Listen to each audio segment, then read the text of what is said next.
Hi everyone, welcome to the Ep26 Made Easy podcast. Today is episode 26 and it's GDPR Radio.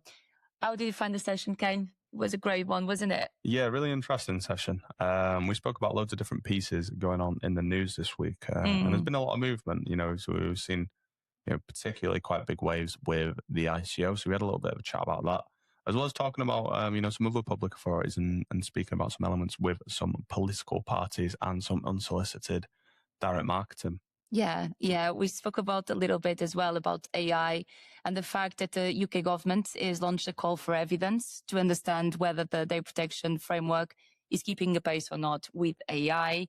And we spoke a little bit as well about the publication of athletes who violate anti-doping rules be or not compatible with the GDPR. Yeah, I had loads of very interesting conversations and definitely something to take away and have a little think about. But we won't give too much away. We'll let you jump right in and we hope you enjoy.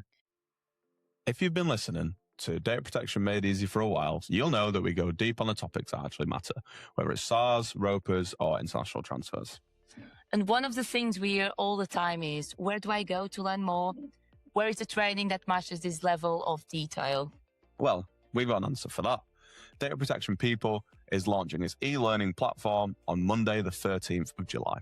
And courses were built around the exact topics we cover on this podcast, only in the self-paced format you can work through in your own time. It's affordable, online, and available from day one.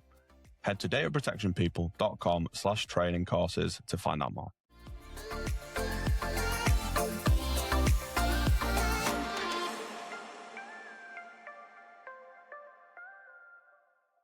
Happy Friday to everyone. Happy Friday! I was intended to be here, with my England shirt on, singing Hey Jude, being really jovial, but I don't really feel like that this week. I'm sure even if you don't care about football, you probably did see that unfortunate result. Oh God! Yeah, sadly, England are now out of the World Cup, and I won't dwell on it because I could talk about it for 45 minutes in pure rage. So I'll reserve my thoughts, but. Yeah, my heart goes out to everybody who had to watch that. That was quite sad. On Thursday. That was really Wednesday, sad. sorry. Yeah, it was sad, but. Well, I tried my best. I went with a couple of friends. We went to the Millennium Square, and England scored. And I thought, because we have this thing every single game, we just light in like an incense. So I thought, you know what? I will bring this with me. Will bring us good luck. Did not bring good luck at all, because then Argentina scored 2 other goals after my incense. Why were you burning incense anyway? It was just like I just want to bring like good vibes and like good inspiration. Yes, good smells. And then not only Argentina actually won, as I was called as witch as well in the middle of Millennium Square. So I thought, I would just leave this for next. I kind of understand the rationale. If I was there and I saw a lady waving around her incense, literally like that, I'm just trying to be super discreet, but it was like, and all of a sudden, Argentina scored 2 goals. Yeah, I'd probably think something was up as well, to be fair. I'm not even surprised. I was accused the fact that because I was Portuguese, I actually wanted England to lose. So I live here. I love England. It's my second home. Yeah, that's what I mean. It's the switching of allegiances. You secretly want Argentina to win, didn't you? Well, now I do, because you want Spain. I do want Spain. We are not very well in these competitions. We are not very friendly with Spain, so I want Argentina. But then I think Spain is the sweepstake. But then we have Ronaldo. Like, I can't support Messi. You can't. So I'm in that dilemma. So I'm not. Spain is my sweepstake team that we've not actually done anything for, so I'm going to have won the sweepstake to no avail, because our sweepstake was just an absolute shambles. We ended up having like the Ukraine in the draw and stuff like that, and like Uganda, like really really random countries. I think apart from Spain, the rest of the teams I have. Spain, apart from Spain, the rest of the teams I had actually weren't in the tournament, as far as I'm aware. And that goes down to I think you need to blame Miles. Skills, yes. Potentially a lack of football and World Cup knowledge. But hey, I'll take the moral victory of knowing that my team won the sweepstake, and that will be enough. But I guess on that note, the session's kind of livened itself up a little bit now. We can probably make a start with the news. Obviously, it's a GDPR radio session, so we'll be looking at the news of the week and having a little chat about it. But before we begin, Kate, how was your week? Every single time you ask me every week, I have no idea. It feels that I have done nothing, but I feel always exhausted. So surely I did something. Yes. So I'm going on annual leave next week. So it's been kind of chaotic to make sure that I do as much as I can to not only in terms of my tasks, but make sure that my house is in order and everyone will survive for a week. I've been delivering training to a couple of clients, refreshing trainings and some inductions as well, and updating the reports. And we've done something very, very good work, myself and Matthew, in our internal CRM system, which could be very, very good. Finally, have a dashboard, which is quite expressing, because I know that I am in this field, data protection wise, but me and technology is something that I definitely some room for improvement in there. I've been kind of included within the AI world now, so I'm quite excited to see how that goes. I'll spend my next week just going around how to use Notion, how to use actually AI properly. So I think, yeah, it will be very good. Miles is trying to indoctrinate us, isn't it? Yeah, yes. I feel really related, but I am trying my best. We're nothing I feel if not just the old soul. I am a very old soul, yeah. But yeah, I mean, my week feels similar to you, Kate. I mean, when I'm thinking about what I've done, it's hard to really pin it down in so many words. Yeah. But I've also been doing some training. Been training some new staff of DPPs, which is exciting. It's always nice to meet new colleagues and then get an opportunity to train them on, my favorite thing, data protection. I've been working on loads of stuff this week, actually. There's loads of stuff that's like in the pipeline and currently being created, but we're doing some really interesting stuff with the sport package at the moment. And kind of looking outwards to the value that we can kind of further share with you guys, and really make sure that you guys are feeling as valued and getting as much from us as you can, as well as all this great stuff that we do, like the podcast. So it's a nice week. I can't say that I'm not like looking forward to the weekend, because it's been a long week. Very long week. Yesterday especially yesterday. A long day. Yesterday was a very long day. But we was kind of surprised with a nice little breakfast that we had here. Lovely little to cry, but at least with good food in front of us. Breakfast, or McDonald's breakfast. Yes. Which was particularly greasy, may I add. It's been a while since I've had McDonald's breakfast, but it didn't half have a drip to it. But yeah, I guess on that note, we'll jump right into the news. There's been a fair few bits happening this week. A bunch of really quite interesting stuff, I feel. Of course, as always, we have some ICO centric news. A little bit more gossiped. Yeah, for us. Yeah, it just seems to be the plot continues to kind of thicken a little bit. Not only because we heard the news that the ex-commissioner was potentially looking for a counterclaim against this individual. I don't know if you've seen that. But also now that DCIT had appointed its 7 NEDs to the IC board, which is quite interesting. Obviously, they're all very newly appointed. I believe I saw somewhere that said that they have no actual data protection experience. I don't know if that's correct. Is that right? Yeah, I've read the same. Which I think is quite interesting, isn't it? Well, you are being hired for a role that definitely defends the protection, but then you don't have any background. We are very believers in here that there is always room for learning and to be trained, etc. But I think there is always a line, and there are some sort of rules, and that is always expected. And I think it's quite interesting to navigate around this, and the fact that there is no data protection whatsoever in terms of background. Well, I'll tell you now, if they want some training, then feel free to come reach out to DPP, Mr. ICO and ICO board.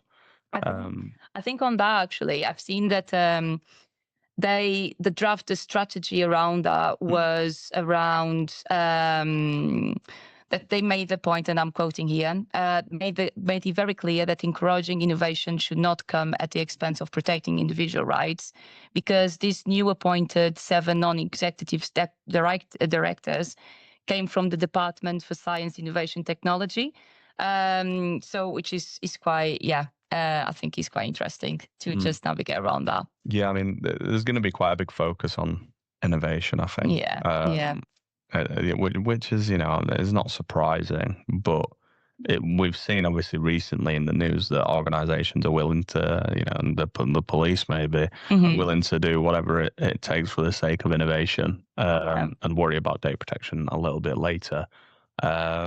Which is telling in some cases rather than others. It also is seemingly obvious, and I've seen a little application pop up in LinkedIn the other day that they're also looking for a new chair, of course, naturally, but they are accepting applications for that. So I don't know if anybody actually fancies to follow in the and go to the ICO and chair this new board for the Information Commission. I don't know if we have any takers in this chat. I certainly will not be putting my hand up for that one, because they'd reject me on the spot.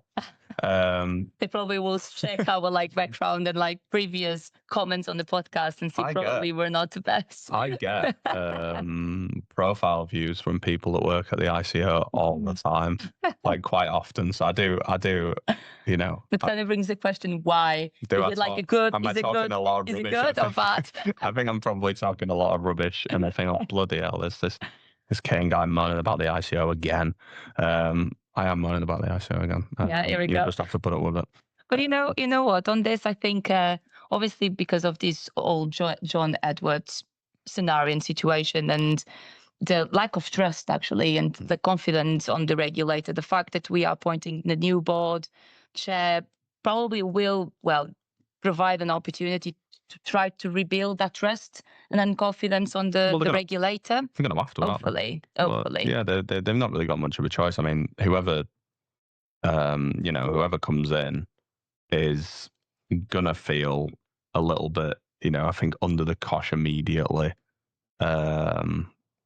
It's gonna be a bit of a shaky one. It's a Carl Rose. I see your message, Carl. Not for my own styles in essence at ICO currently. I know exactly what you're talking about. But yeah, I mean, I don't think the commissioner's role is for I. But I would love for someone in this chat to be the next head of the Information Commissioner. You can shout out the podcast as well. If you're going to use your platform, use it to shout out the Data Protection Made Easy podcast, obviously. But, and if they needed any advice, we'll be always here as well. Exactly. But it's an interesting thing. It's more of an awareness thing, I guess, making that point to the news. And obviously we have this new board who clearly don't have much data protection experience.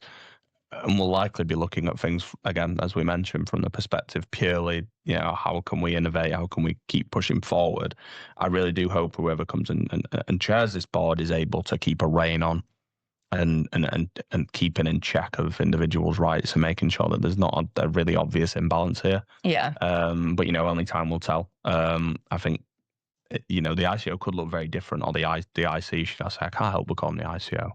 But the Information Commission could look really, really different. And now that we, may have a commissioner who's worth. Yeah, no, absolutely. Absolutely. I think it could be as well I think one of the strongest messages as well from the draft and the link that we have access to is the fact that they want definitely to talk a little bit about the AI, and probably will be something to figure out now with this new regulator, and at least the new structure. How will be the AI adoption, and what does that mean in our world? Because definitely something that we need urgently. Yeah. So yeah, let's see how it goes. For sure. Kate, have you seen anything in the news? Yes, I've seen something quite interesting actually about the cyber attack that happened in 2024 on the Transport for London. So 2 members of the Scattered Spider cybercrime group have been sentenced to 5.5 years imprisonment for their role in this cyber attack. This attack, not sure if you do remember, 2 years ago, led to the theft of personal data relating to around 10 million customers and estimated to have cost 39 million to the Transport of London. These attackers gained an infiltrator level to the TfL's systems, allowing them to disrupt parts of the organization's IT infrastructure. And they were affected not just the customer, but as well 27,000 employees. So they were caught, which is great. I think finally, after 2 years, they were caught and they were fined. But I think the impact goes way beyond, I don't know, but by the numbers of the customers involved, obviously the 39 million as the cost to the organization, it goes way beyond of the fine itself, I think. Sure. Because there was a massive financial impact because of the cyber incident. And we need to always have this in consideration. This was one of the biggest cyber attacks since I'm working from data protection people, I feel that I came across in the last years. So I'm quite happy that they were finally caught and they fined. But yeah. Yes, nice to see a bit of justice there, I guess. But it does kind of demonstrate the instances just like this, the implications that they have on a business. Mm-hmm. Irrespective of like how well they can respond, more about the broader sort of looking into what we actually have. I think if I'm remembering rightly, they got access to some really quite high level sort of like position data. Yes. Mm-hmm. Which and I thought by now a lot of organizations would be taking more of the naturally role-based access controls with what they're doing. It seems like one of the easier controls to implement with probably the most value potentially added with it. Restricting files to certain people is a natural thing within the business, but it's only as well and good as the rest of the security measures that supplement them. But all these stories about cyber attacks, I guess, it's always just a little reminder, I guess, to make sure that all your measures remain audited and remain strong. We keep pen testing, we keep ticking over with these things that do I think there are potential threats for cyber attacks with the businesses that we work with? I mean, maybe some, but you don't want to be running around sort of like putting that fear in people thinking there's something that's going to be happening often. Obviously, news is going to be covering the large scale and the unusual. But it has become something that is probably a little bit easier to do. Nowadays. Absolutely. And I think obviously, these measures should be adopted by any sort of organization that dealt with any sort of data, being personal or not. But I feel that they are more critical for this sort of industry sectors or infrastructures because the impact that they actually can have being, for example, we can see from NHS, for example, health sectors, the transport and anything around like local authorities, etc. The impact that they have if anything goes wrong is absolutely massive. So I think in a cyber attacks perspective, they actually are more attractive. So that definitely to highlight the reminder of having strong access controls, multi-factor authentications, going for vulnerability tests, pen tests, making sure that there is a continuous monitoring of these tools to make sure that they are still accurate and up to date and they are still applicable to the specific case. Because I think it's an important point. It's not just because you have it once or you did it once that actually will still be applicable for the rest of the lifetime of the organization. They should be a continuous work in these areas, and obviously making the highlight for these critical infrastructures, definitely. Yeah, no, for sure. I've got another news piece again about Reform UK. A good one, that. It's not the first or even the second time I think I've spoke about Reform in respect to data protection news. So, I think there's probably an element for a cause for concern there, I think. But I'm talking specifically about a Portsmouth councillor who had breached the GDPR to promote partners, restaurant and the Reform UK party. So the ICO investigation concluded that the councillor, George Madgwick, I don't know if that's right, breached its obligations under the GDPR and basically followed complaints from a resident who run a survey saying that they received a lot of unsolicited marketing from a restaurant linked to Madgwick's partner and mass text messages promoting the Reform UK political party. Basically, they linked the survey that was being completed to the promotion of the restaurant, and then to continue pushing the obviously the views of potentially voting for reform. The ICO said that it intends to write to Madgwick with advice to improve its data protection practices. While Portsmouth City Council confirmed it was not involved in the incident itself, but Madgwick himself has actually refused to apologise. He claims that the ICO has failed to contact him and maintains that the allegations are inaccurate and pledges to clear his name by submitting new evidence for ICO review. Yeah. Yeah, Here we go. First and foremost, maybe we need to be a little bit heavier-handed ICO, as opposed to just issuing a letter and saying this is what we think you can do to be better. Yeah. Because I think this is quite a significant thing. Yeah. And I don't think this is something that you need to look at particularly lightly. We've seen quite consistently the ICO have been very, very fast to find organisations who have been direct marketing where it is unsolicited. But in this instance, a little, not even a slap on the wrist, a little bit of a brush on the wrist in respect to what's being done. Not only are they promoting something that is wholly outside of the scope of what they were doing in respect to the partner's restaurant, but also in respect to a political party. And, if it does come to the point where they maybe start to collect data about that, they're then collecting special category data about an individual's political opinion. Again, it's not the first time that this party has been in the news for failings in relation to data protection. We saw the raffles and the incentives that had been created in respect to that. And again, it's a continuous thing that they are sort of bubbling around this area of the news. Yeah. So why are we not making a more significant effort and demonstrating, again, that the regulator can be someone who, can be a little bit feared and can actually enforce a change, a good change in a political party. You clearly need it because the data protection practices seem to be a mess. I mean, refusing to apologise, even if maybe you don't think you've done any wrong, I think is, really, it's really ignorant approach. Particularly when we are in the case that is quite straightforward, obviously, that like the problem that can be here, like the purpose limitation, the fact that we are sending information or completing a survey, and then they are not expecting then the details to be used for any other campaign afterwards. But then again, we are talking about a potential case where they are, well, let's put like things with the names, they are favorites here. And I feel that it's easy, as you were mentioning, fine organizations and well done for unsolicited marketing, etc. But then they should be the role models. Anything around with the public trust and the public confidence should be role models for us to follow, being or good actions, but as well in terms of any enforcement actions that could come from the regulator.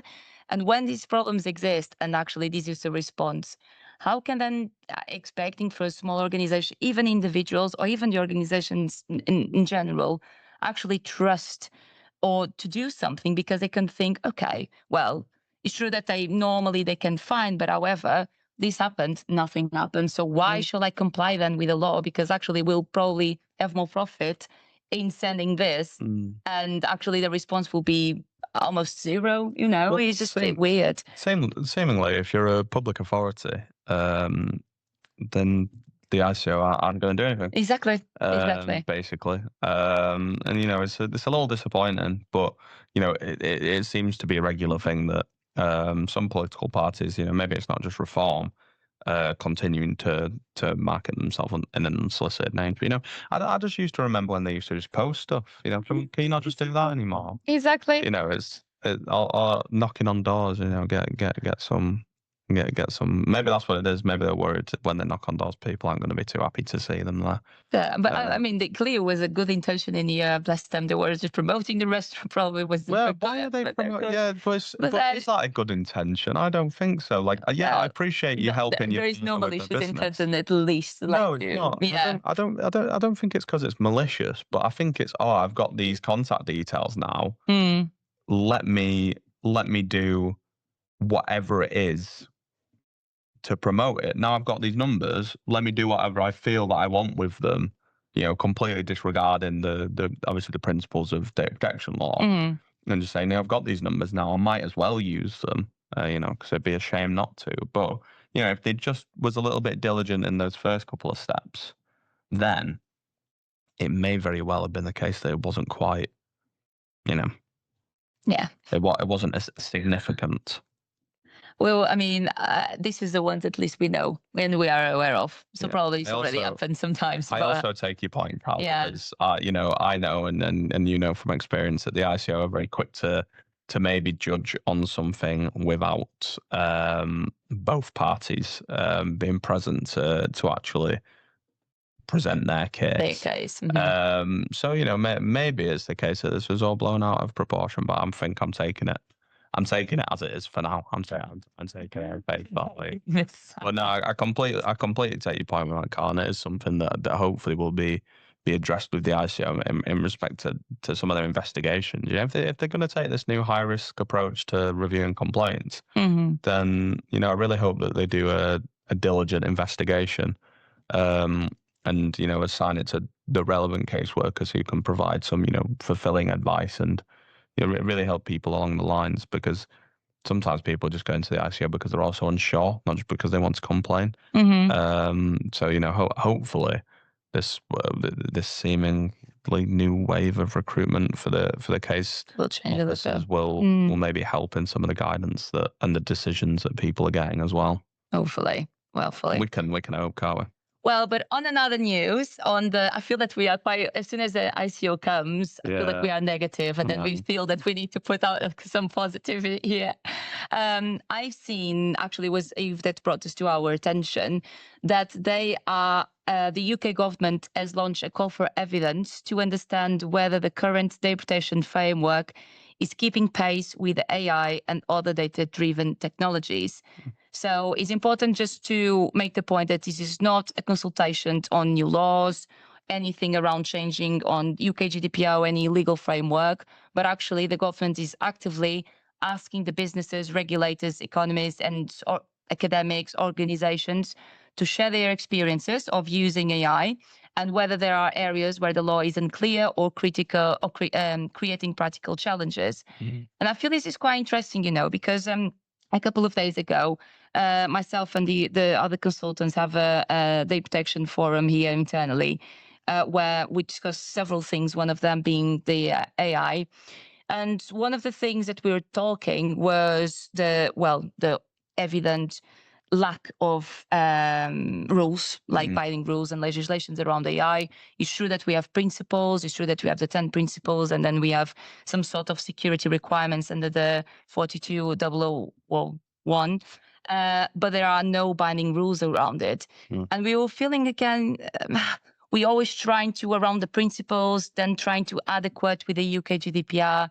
But I think this is a very, very, very good step where you are actively asking the organizations and people that are actually working directly with these platforms and with AI in general.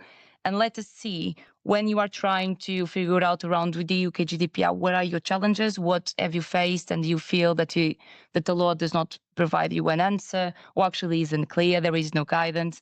I'm quite looking forward to see the results and probably the report that will come from this initiative. Yeah, you and me both. I think I could tell you the response to the questions is probably, we need more fulfilling guidance and legal framework for the use of AI. I think that would be the 100% the main one.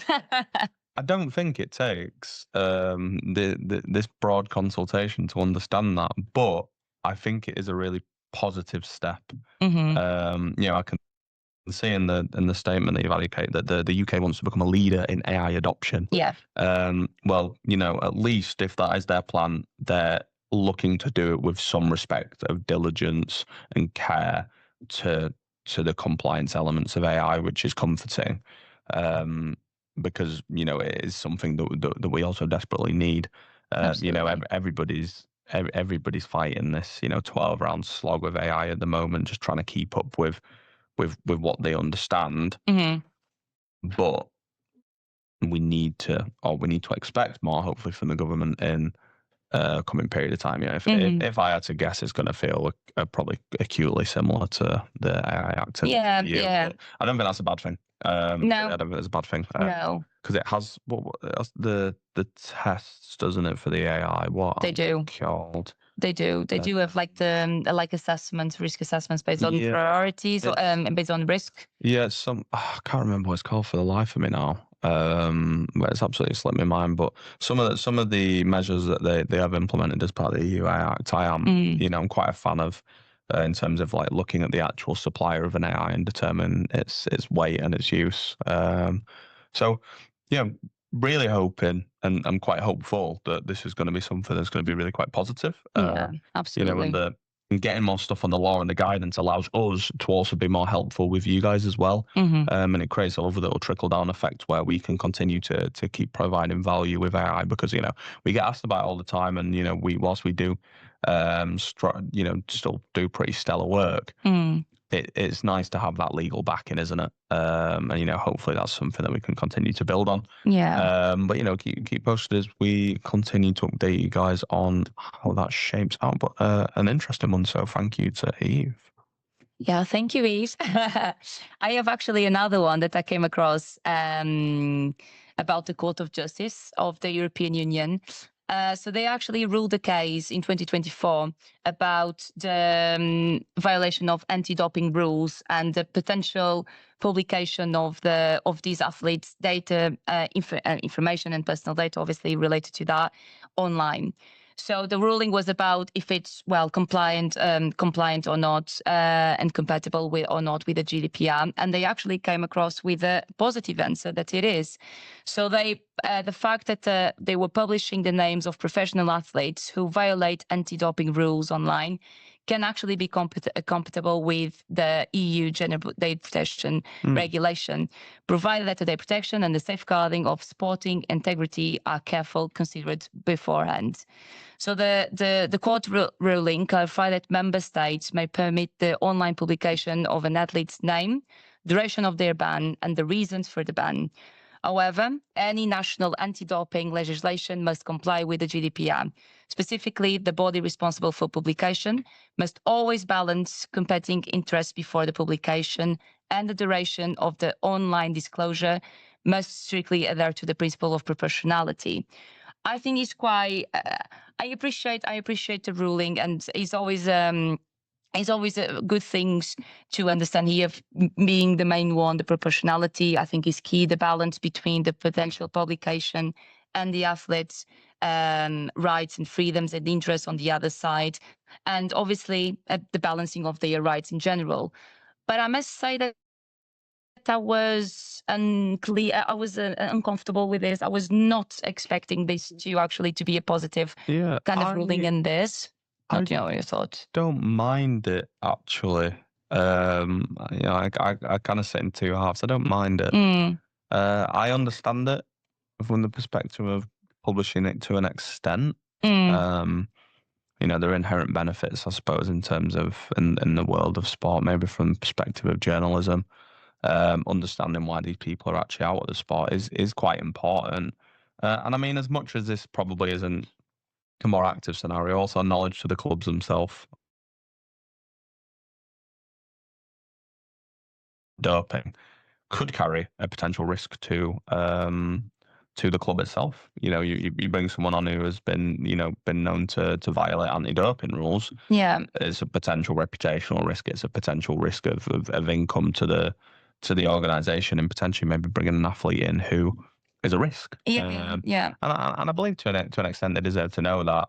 Maybe it's something that could have been done more privately, away from obviously public domain. But again, journalism exists for these kind of purposes and stuff. And yeah, I understand that, and I agree in the extent. I'm just was one of the parts of the decision that, because one of the considerations should be for how long that information will be available, and if this information is public actually online, that means that even if I try to delete it, I don't know what will be then the extent of the potential distribution, that's true. sharing, downloads, and people will be aware of that information anyway. So the fact that you're actually deleting the information does not mean automatically that will not be no longer available. Yeah, it doesn't or negate accessible. It doesn't negate a risk, does it? It's out there now. Once it's in the public domain. Once it's in the public domain, it's probably been written about, probably on social media, stuff like that. Yeah. And clubs have probably got access to it. Reputationally, for an athlete, it could have a significant detriment, but do they actually deserve to have that reputational part,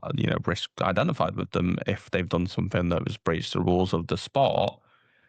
I mean, yeah, probably. But it is weird because I was going to say treat it like if it was like a criminal record, but you can't really. Yeah. Because it's not really a comparable thing, and criminal records obviously aren't public, as far as I'm aware. Yeah, I'm gonna thought so. That'd been weird. But it's just not distribute that's in the So yeah, I mean, I feel a certain kind of way about it. Maybe there's a better way to do it. Maybe there's a better way to do it. I've had some experiences with like anti-doping before. Yeah. Like personally, not because I've doped, just because you have to deal with these agencies in certain like environments. So I'm kind of aware of the significance that it has on a club potentially if some of these things happen. Yeah. And why I think transparency is quite important. And I know transparency is always a big thing that those agencies kind of promoted and that they wanted. So yeah, I think it will depend completely on the proportionality then test that they will do it. I think it will. Yeah. I think you're right. I think it will greatly depend. They should just make sure that if there is anyone here in the audience that is dealing or may deal with this in the future, I just feel that the risk assessment and the risks that they should be considered. Do not forget the fact that there's probably someone that did this when we're 20 years old should not have potential. I don't know. The risk should be considered for the fact that he wants to play and do this the rest of his life. So one single mistake will potentially reputation his image. It would only have an impact on professional athletes, right? Because they're the only ones that will get that will actually have to be tested. Typically, I mean, they don't go around. If they have to go around and test amateur athletes, I'm sure there'd probably be some scores there for doping, I imagine, in some sports. But as much as I understand from the perspective as an athlete, and this is going to sound awfully not braggadocious, it's just going to sound obnoxious, so ignore it. But when I was now that you are live, I knew you can be. When I was an athlete at Leeds, when I played at Leeds Rhinos, I understood to an extent that, and I saw people around me who were getting done for things like doping, and players who would suffer significantly. I'd seen players who had been out for 10, 15 years only just be able to get a contract with a club again because reputationally they've damaged everything around them. Exactly my point. Near them. Exactly my point. Yeah. But don't break the rules of the sport. No, absolutely not. But I feel that we are only humans, and sometimes we just want something so badly. And particularly when they are so young, that sometimes we are not just aware of the risks to ourselves and what does that mean for our life. So I think just as a club, I'm not saying, well, you forget completely the anti-doping. I'm just understanding that making that information available should be, I'm not saying that you shouldn't do and publish them, but please consider all the risks and probably the impact that can have in that individual's life. And as well, obviously, on the potentially clubs. And never forget as well that once it's published online, even if you delete it, we'll never leave. We'll never leave the internet. You never stop the rumor mill, though. No. The rumor mill is an unstoppable force. So maybe it's in respect to that, because as I say, I've also seen similar instances where things have been a little bit more hush. But they still get around the camps and, they still get around on social media and stuff and through journalists. So, it would be a shame. And I feel like, people shouldn't always be defined by maybe a mistake in their life. But as an athlete, you also carry a profile risk as being someone in the public eye. The businesses, the teams, because they are businesses at the end of the day, will care more about themselves reputationally than the athlete, as unfortunate as that is. And But that's why the proportionality testing. Yeah, no, exactly. The balance if it's something that they can take carefully and that they can fully weigh out that option, then I can see it being something that works. But I think a little bit of care has to be taken to, especially younger athletes in a environment where they don't feel like their career has been defined maybe by a mistake. But as I say, the anti-doping rules exist for a reason. So sometimes if people do break the rules of things, they have to suffer implications off the back of it. So yeah, I mean, it's interesting. I like that we have different opinions on it, actually. Yeah. I think it's the first time. Yeah. I mean, I think the outcome is exactly the same. I feel like I'm just more keen for one side than you the other, but in terms of resolution and actions to be taken, we would definitely say exactly the same. So, Carl, you make an interesting point. I guess that's something that we didn't really think about. Other nations potentially who are maybe a little bit less upfront about some of their doping. Obviously, I know that we've seen in previous things like the Olympics and stuff, doping has become a prevalent thing. In fact, I don't know if this is like a real thing, like a social media thing. I've seen that they're doing like a doped up version of the Olympics. It's like the Olympics, but everyone's on like some kind of like performance enhancer. I don't know if that's just like a crazy, not real. I think it's real, but I don't know if it's just like a thing that a couple of people have like banded together to do. Okay. Or it's like an actual thing. But I know that we have seen historically that obviously there have been nations who have had problems with doping and stuff, and if it's expected of one nation, would it then be expected of the rest of if we're going for full transparency on our athletes? And I would welcome that. One rule for all is definitely probably an easier way to look at things. Yeah. Because if so, is that a disadvantage potentially? I don't know. Good luck to make that idea in their minds. Well, those countries. I know that'd probably be a little bit of a difficult ask, maybe. Absolutely. But here's a really interesting point. You have seen a quite interesting one, didn't you, about meta addictive design? I did. I did think it was interesting because I'm sure everybody has has encountered an issue like this, I suppose. But the European Commission had apparently reached a preliminary review that Meta itself has breached the Digital Services Act, or they may have, because of the design of the apps, Facebook and Instagram, namely. Yeah. Basically looking at its features like infinite scrolling, its autoplay, push notifications, and its personalized content. Basically, the way that the social media app is designed, bottom to top, it thinks it is doing too much to keep users engaged, which is, seemingly the case. People can't seem to stop themselves scrolling these days. Yeah. And again, you've already seen my screen time, so you know that I'm being one of those. Yeah. I'm one of them. I'm getting on a high horse when I shouldn't do, really. But it's clear that people are obviously spending loads of time on their phone. And that phones have become something that's more addictive. That is a matter of fact, isn't it? Phones and devices have just become more addictive. But it's saying that Meta itself didn't properly assess the risks that the features pose to potential users, especially in regard to their mental health and their well-being, particularly for vulnerable individuals and children, and thought that its existing measures didn't do enough to reduce the risks. So things like screen time reminders and parental controls. I mean, I don't know if you've ever tried to use a screen time reminder. I do. You can just click off of it. Yeah. I had one for ages and I've never used it once in my life. I just ignore it for the day and move back on. And then obviously parental controls is an interesting one. I think from what I remember from my childhood is my mum had like certain apps on her phone that would like police my phone, if that makes sense. Yeah. But obviously a lot of tools that don't have, like the apps themselves don't have them built in. One, because I think they kind of want children to have access to as much content as they can, because unfortunately children and vulnerable individuals might be the most moldable to certain ideas. Yeah. Especially in respect to marketing, who's more marketable than a child? Or in some cases I'll say vulnerable individuals, depending on what you're marketing. It is also, I think there's an obvious link, scientifically as well, with certain conditions and spending as well. Yes, yeah. Things like ADHD, some bits of autism as well, and in respect of overspending, maybe sometimes, or frivolously spending for dopamine. So it seems like they think that Meta has not been able to build the app in a way that fulfills that, and I'd say to an extent they're probably right. No, they are.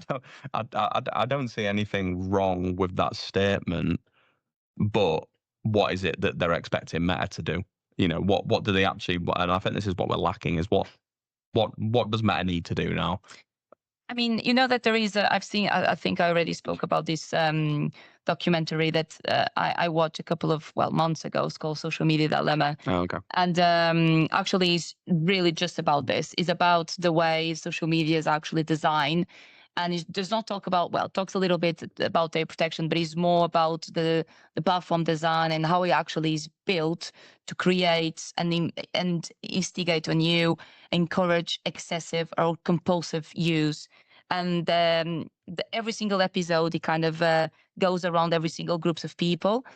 And I really believe that it depends on the situation. You can be considered as a vulnerable individual because, for example, I'm a woman, and probably, I don't know, if I'm scrolling, I'm just see all these adverts about bikinis and summer season and all of this that needs to buy, and people all these nutritional and diets that are completely insane, and it's just an instigation of those features on you, and it just impulses you to actually use it and to buy it, particularly now with these influencers coming up and say, well, we are using these glasses, oh, we are using this. Now with the Meta glasses, now Kylie Jenner has a new Meta glasses designed for girls, like it's a different design, all these kind of very clean aesthetic that is super trendy fashion wise for particularly for the female world.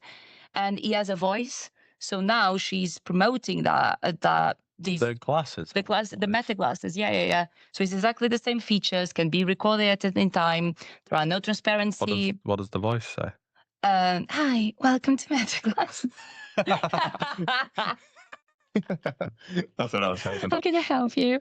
It's like and she recorded it, and she is a voice talking. Well, that was her voice. Yeah, we're talking with you. Yeah, Jenner. Yeah, that was. Yeah, sorry, Kylie Jenner, if you ever listen to this. I'm sure she is. Yeah, exactly.